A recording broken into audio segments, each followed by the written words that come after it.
From the President of the United States. At the request of the government of Lebanon, I have ordered Landing Force 6th Fleet to return to Lebanon as part of the multinational force. I well recognize the requirements and demands that this places upon you, the members of the fleet. I also know the steadfastness and devotion to duty you have displayed throughout the ordeal of this tortured land. The cause of peace and the interests of our nation are being well served by all of you who go down to the sea in ships. Be assured that you have the unending gratitude of all who love freedom. God bless you. Ronald Reagan. With these words from their president, the Marines of the 32nd Marine Amphibious Unit came ashore in Beirut, Lebanon. Like many times before in our history, these Marines went ashore in a dangerous land under difficult circumstances and tenuous security conditions. Several rotations of Marines deployed to Beirut. The Marines conducted patrols and trained their Lebanese counterparts as they strove to keep peace amongst the warring factions.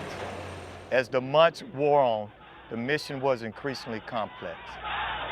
Friction and violence rose in the city. Battle groups, to include the Marines of the 31st Mile, were stationed offshore. In 1983, extremists struck the first major blows against America, starting this long war on terrorism. Having already destroyed the American embassy in Beirut in April of that year, the terrorists now unleashed suicidal fanatics on the Marines. On a Sunday morning, October 23rd, a suicide bomber drove his explosive-laden truck into the headquarters of Battalion Landing Team 1-8.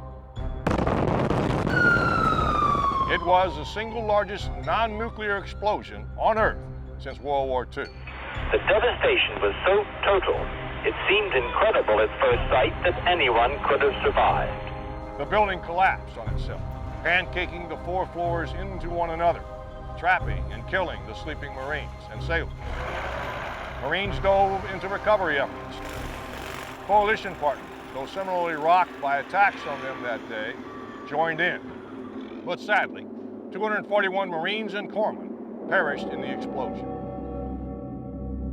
The names on this wall in Jacksonville, North Carolina, commemorate the hundreds of lives lost to terrorism in Beirut 25 years ago. Their names and the memories of them are etched on our hearts. And they are a part of who we are. Each one of us carries the memory and the fighting spirit of these Marines until today's battles against terrorists. That cowardly act would not be the last time Americans were attacked by extremists bent on creating chaos and destruction. Nearly 10 years later, soldiers of Task Force Ranger landed in the war-torn country of Somalia and attempted to arrest a violent warlord wanted by the United Nations. In what became known as the Battle of Mogadishu, America lost 18 soldiers. In June 1996, using a bomb twice as powerful as the one in Beirut, extremists attacked the Khobar Towers in Saudi Arabia, home to the U.S. Air Force enforcing the no-fly zone in Iraq. 19 Americans were killed and hundreds of others were wounded. The American warship, USS Cole, was violently attacked 4 years later by Al-Qaeda suicide bombers in a small boat. Harbored in the Yemeni port of Aden, the ship's hull was torn apart by the blast, taking the lives of 17 members of her crew.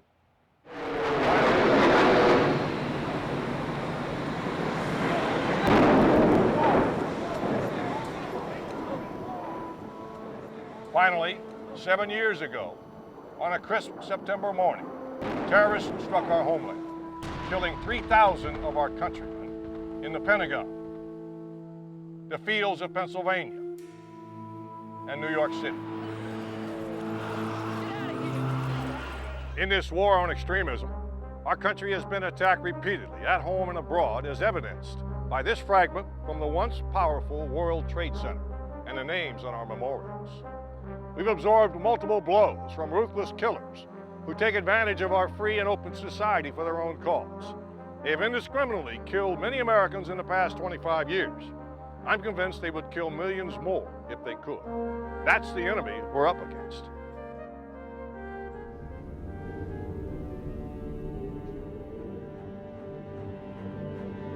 But standing between our great nation and this ruthless enemy are young Americans with courage and conviction, United States Marines. We are accustomed to rough terrain and even tougher conditions. We have learned to live hard and fight well. Today, we are taking the fight to the enemy in Iraq and here in Afghanistan. Only a few Americans in our history choose the dangerous but necessary work of fighting our nation's enemies. When this chapter of history is written, it will be your story that will be told.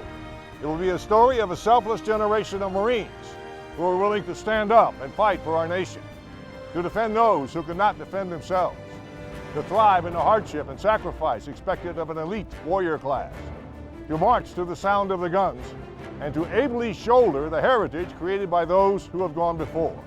This is the story of our Corps.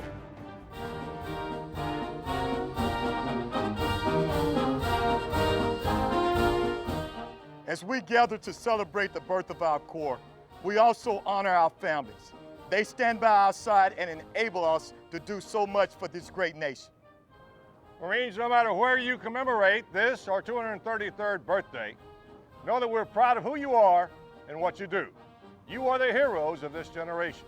Happy birthday, Marines! And Semper Fidelis.